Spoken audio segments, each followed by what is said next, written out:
Hey everybody. Okay, tonight we have the pleasure of hosting a talk from artist and educator Rodrecas Davis. Oh. Yeah, go ahead. Don't do that. Received his MFA from the University of Georgia in 2006, and since 2011 has built a teaching pedagogy as expansive as his studio practice.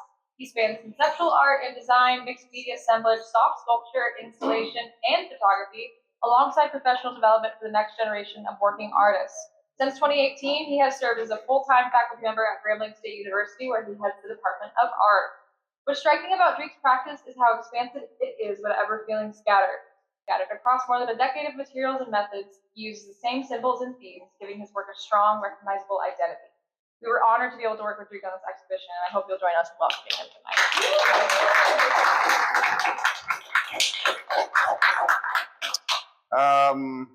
Thank you. Good evening. Thank you for coming out and braving the weather. I'm going to do my level best to make this as efficient as possible because there's a lot that I could say, but I would rather leave more space for your own personal interpretation of the work, and then maybe we can ask some questions on the other side. But my intention is to try to address the primary overarching themes of the work and maybe hit on some of the background information for some of the things that are recurring in some of the pieces in regard to symbols and what have you. And then we'll wrap this thing up so we can get on with the rest of our evening. There's so much to say that I potentially could say that I actually wound up making notes, which is something that I've never done before. And my entire time I'm having to speak about artwork, which is making me feel kind of cheap and dirty.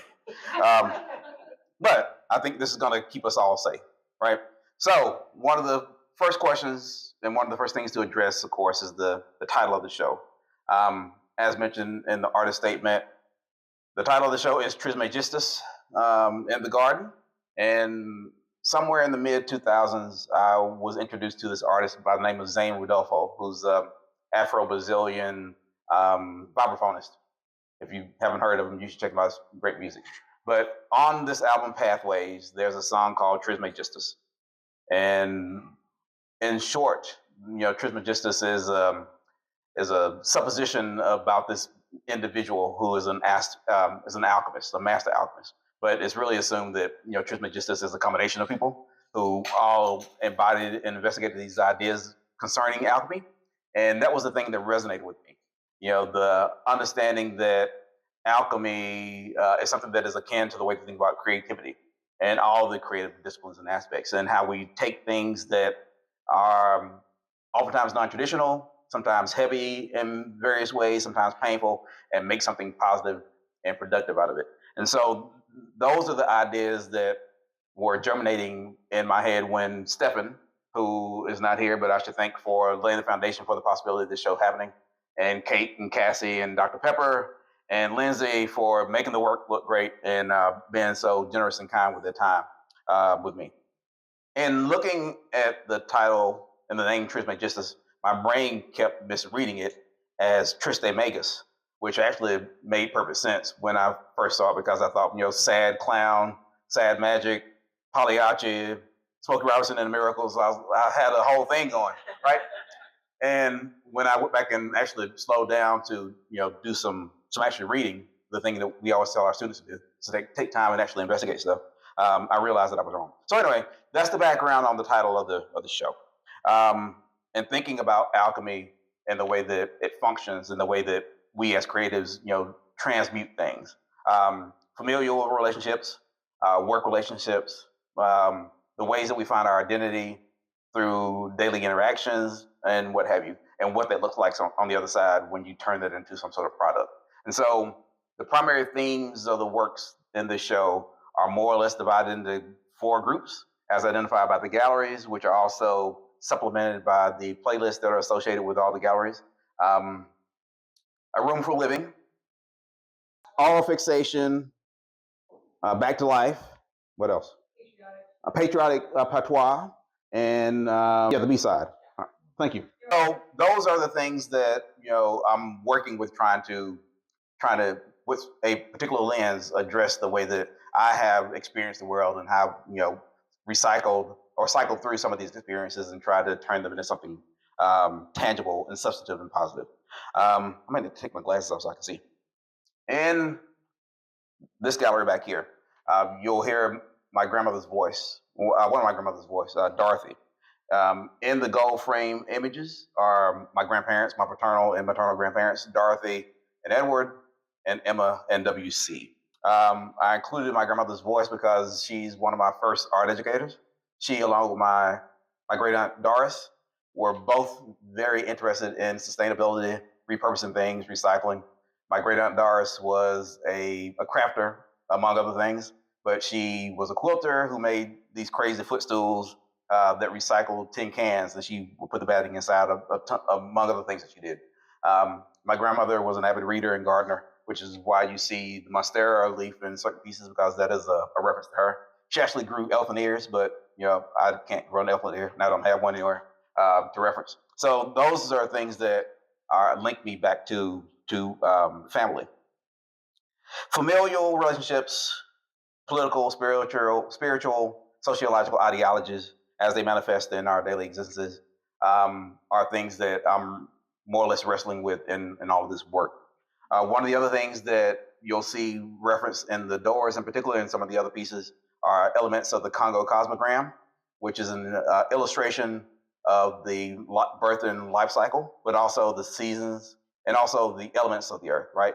And thinking about the Congo cosmogram and other cosmograms that illustrate a cycle or a circle is really more like an infinity symbol with a feedback loop, because each of us are a physical manifestation of these ideas and experiences of other people that created us, that we didn't manifest ourselves out of whole cloth, right? And so in some form or fashion, we're living out other people's ideas and dreams and fears, right?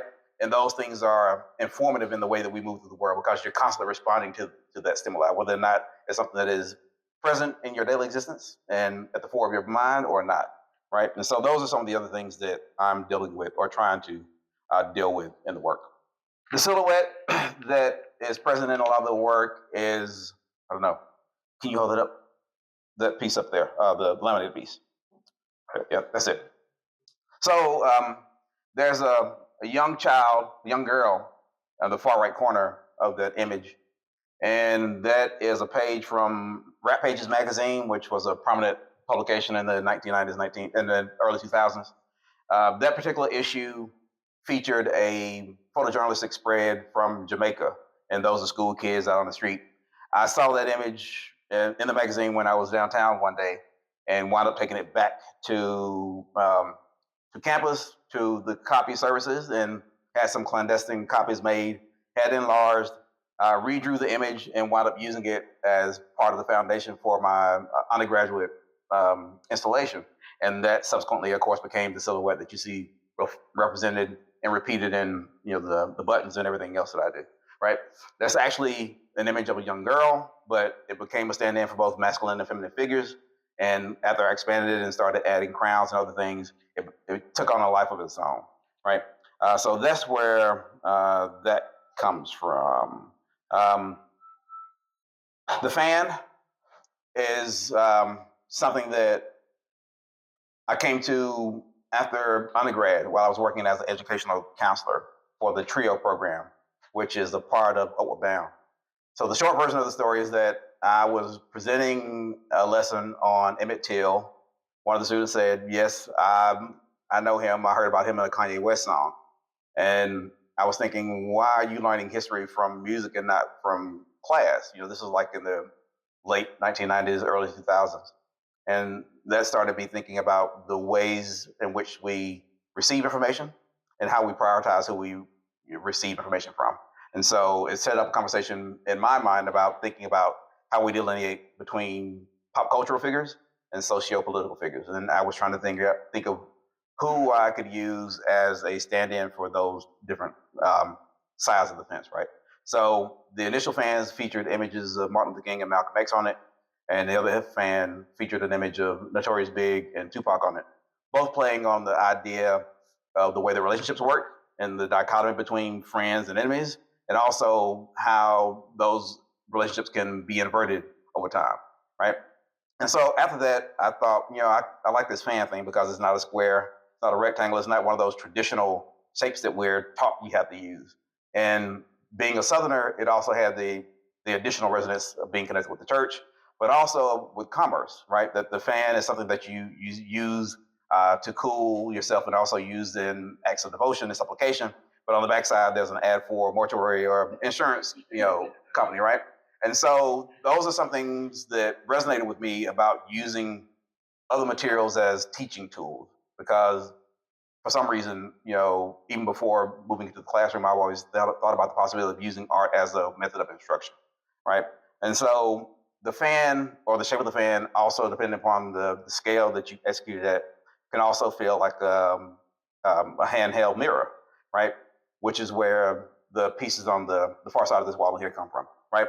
The Slick-Rick paradox, I call it. This idea of thinking about reflection and reflections on how we see ourselves and the ways that we prepare to move through the world. You get up in the morning, you look in the mirror, and you're preparing to interact with individuals based on this inverted reflection of yourself, right? Which is already distorted. And people are looking at a facsimile of you when you go out into the world, which is not even remotely close to being a representation of who you are as an authentic individual. And that piece in particular, resonated with me because of the fact that when I came to Grambling, when I was intending to continue working with the silhouettes, my first and initial thought was to create silhouettes that would be reflective so people could see themselves in it. And over time, I realized that that was not necessarily the best way to approach, making that work because it's not a literal reflection, right? And the fact that it is muddied says something about the way that we see ourselves or we attempt to see ourselves and the way that we understand how others see us, right? So that's the fan. The flag as a stand-in for political ideology, but also the way that politics and things surrounding politics have always been, elevated and deified in America, and what that does with regard to distortion. And so each one of the fans that are upstairs in the gallery are different versions, more or less, of the American flag or the Gadsden flag. And what happens when you talk about different value interpretations of those things overlaid with a Veve of Ogun, who's the god associated with warfare and metalsmith. You'll see that Veve represented throughout the American South, but more prominently in the Caribbean, of course, in New Orleans and in Savannah, right? That there's an African element that runs through the American South that supplants everything else, right? That can't be denied, that should not be denied, and it's always in our face, right? So that's where the flags come from. I've always thought about the flag as like a shorthand for what it is to be an American, right? And how, when you start, for lack of a better phrase, pulling at those threads, you get something that is closer to the truth, right? Kind of like the muddied mirror in there. And lastly, thinking about the way that music factors into the way that I create. Language is important to me, and also music is heavily important in the way that I think about the mood, but also the imagery that I create in certain pieces. Most of the work that I make, if not all of it, in some form or fashion, is informed by titles or lyrics that come from songs. And you'll see if you look at the tags that a lot of those things actually come from certain lyrics if you look them up, right? But in particular, the artist Rahsaan Roland Kirk, who's born in Ohio in the early part of the 20th century, was rendered blind through medical malpractice. He was a child prodigy of sorts, and he said that through the diligence of trying to be perfect, he became overwhelmed with trying to learn this instrumentation. And so he would lay down and have these dreams, and he would see himself playing multiple instruments. And over time, that became the way that he achieved fame by playing three horns at the same time. And it sounds like something that would be discordant, but actually it was one of the most melodic and innovative things that people had ever heard. And he was celebrated by all his jazz peers. And so thinking about the way that something destructive like medical malpractice could open up the possibility for someone to create something so magical and transformative is something that resonated with me. So there are three pieces up there in his name, inspired by him: a blues for RRK for Rahsaan Roland Kirk, completed in part with some practice pianos that come from Christian Drilling over there. So thank you. So those are just some of the broad strokes of where a lot of the work and ideas come from. But I also feel that sometimes you need a different perspective on what the work is. So I want to invite Monique Shante up here. Hi, everybody. I'm Monique Shante, and I'm going to perform a piece that I've written called I Remember. I remember it well. When I should have been delving into my school books, I'd gaze at you, ripping sheets of paper from my notebook and writing, "Do you like me?" Circle yes or no. Scared to tell you to your face out of fear of rejection, but hoping to make an impression on your heart. I'd give you my number only to hear my grandma say, "Keep your eyes in them books and off them nappy-headed boys." But of course, I didn't listen. We'd hold hands and I'd sit on your lap and other sorts of cutesy acts. I'd write you letters and you'd write me too, and I'd hide them in a shoebox under my bed, running and hiding in the hallway to kiss. We lived in the projects and it smelled like piss, but we didn't care. Lost in puppy love, as if we were the only ones who were there. I remember writing my first name with your last over and over again as a pastime. I remember wanting to bask in your presence like it was the last time. I remember the day when my family had to move away, and I knew it would be unlikely if I'd see you again, but then I started high school, and I remember you came to me and asked me to homecoming, and I said no. I remember you asked me again, and me saying no, and you asking again, and I said, "I'll go." And off and on and off and on. I think I like you and I like you too, and maybe him. And then I met him, and this is when I was officially allowed to date. But then I met him. And we talk on the phone and hang up and call right back and hang up and call right back. And you got it bad. I felt like I was grown, like we had it going on. But it was only one thing you wanted, and I was trying to hold on. But see, I was a product of teenage pregnancy and an absentee dad, and I didn't want to repeat that. So I held on until I didn't. But see, despite that switch being flicked on and off and on and off and on and off, somehow it always got turned back on. So maybe you're the one, and maybe I should let go. So I let go. And I was wrong, and you were gone, and I was grown, looking back on what went wrong, wishing I would have never met you. And I found myself regretting you and anyone who shared the same gender as you. But all of you were reflections of me, the smiles, the romance, the anger, and the distance, all reflections of me and my issues, Daddy. Like, had I known Daddy, maybe I'd know the right man for me. But since he was missing, maybe he should pick up the slack and be the daddy I never had. But he'd give me a smack. But wait, love shouldn't do that. Or should it? I deserve better. Or do I? My identity isn't found in his hot eyes or in between my thighs, or is it? Am I less of a woman because I got it wrong? Should I have just stayed in my books? Could I have lived a better life? Should I hide my insecurities in a shaky smile like it won't show through my teary eyes? I can't say. But what I can say is that those experiences collect to make me the person I am. The person that finally learned what it is to seek in a man. The person that teaches her girls to respect themselves and expect the same from the men who will claim to love them. The person who teaches her boys that you don't hit little girls or call them bitches. That when a girl says no, you respect her wishes. I am who I am today. And I love me despite my mistakes. And at a time, I loved you and you and you. So thank you for the pages on which you exist in the story of my life, because I couldn't be who I am today if not for you, good or bad. So I wish you well, even if for whatever reason I can't personally tell you, because we may not get along or you may cause me harm, but at one point in time, everything was fine. So I remember the good times and I wish us well. But perhaps you need a different perspective.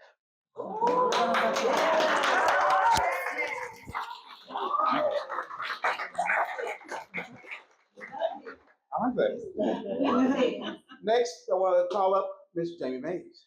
Yay! Good evening, everyone. Please excuse me for my raspy voice. I've been very sick this week, so it's going to be interesting what I'm going to share in a minute. But I was so honored for Professor Davis to extend the opportunity to speak on this project in particular. And I'm going to be honest, although I am a former English teacher, I have sea-walked over this word a million times, okay? So I'm going to go down to in the garden. And the thing that I always love about visiting his work is that it literally takes me to a different place. And with each piece, I find different pieces of myself being awakened. He knows I love the flag collection. He has one that he hides that I love. That is probably one of my favorite projects by him. But those flags give us so many messages and so many things to sit with and so many ways to explore our own lives and our own journeys. But when I had the chance to come in the living room today, he doesn't know, but every time I see those fans, I start crying.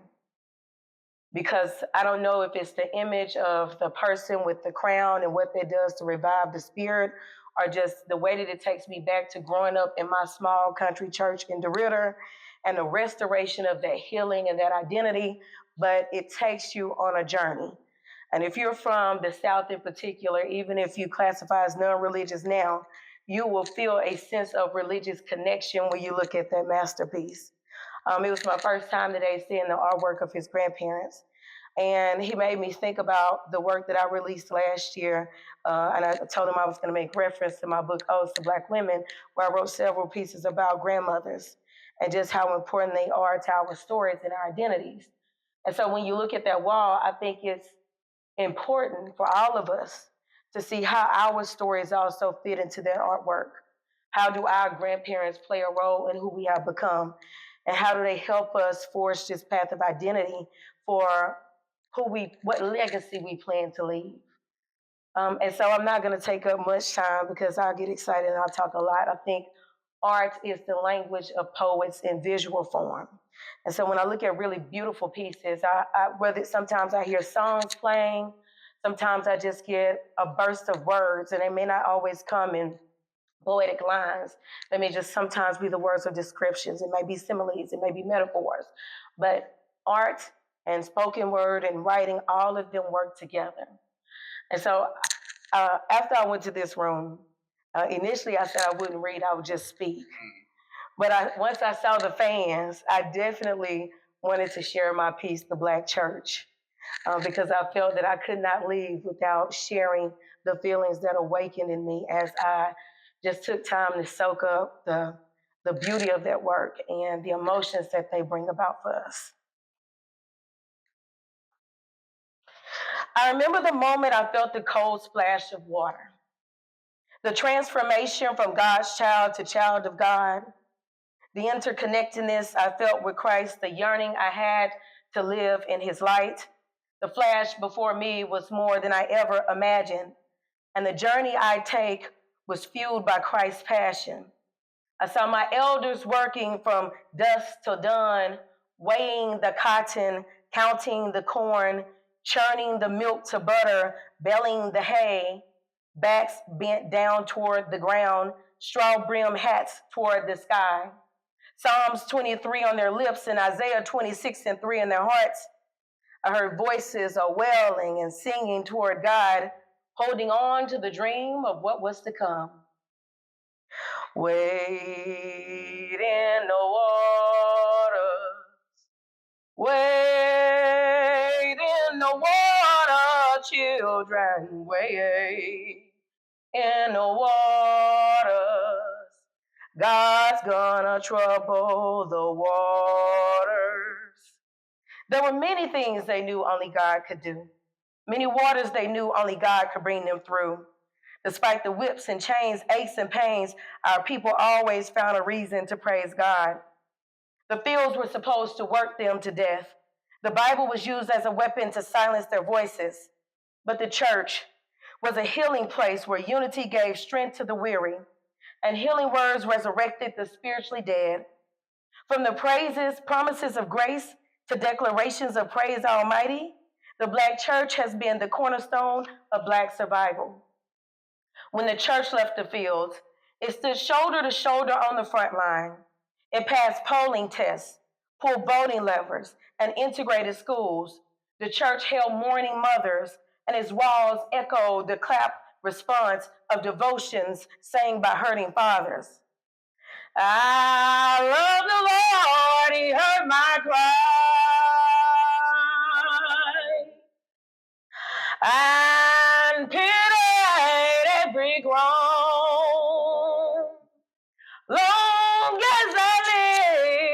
troubles rise,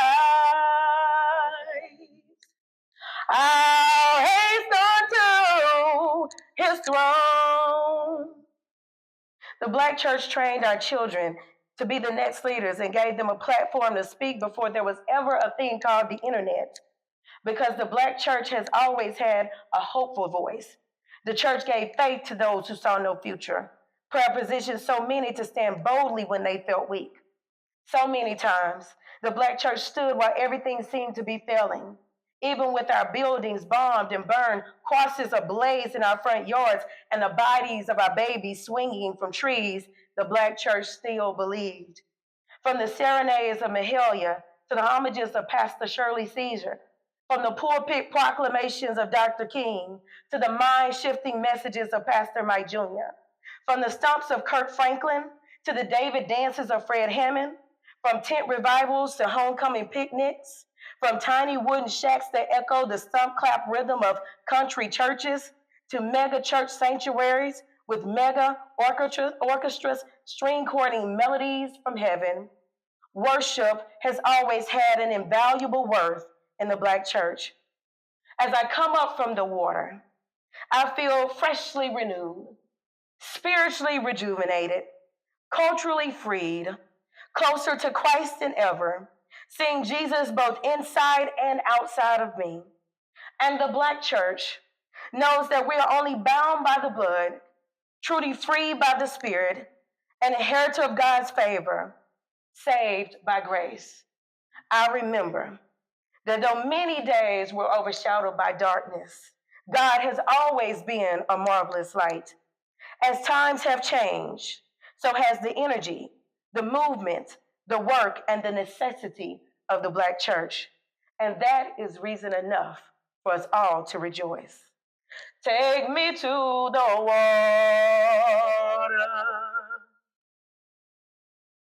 Take me to the water. Take me to the water to be baptized. Thank you all so much.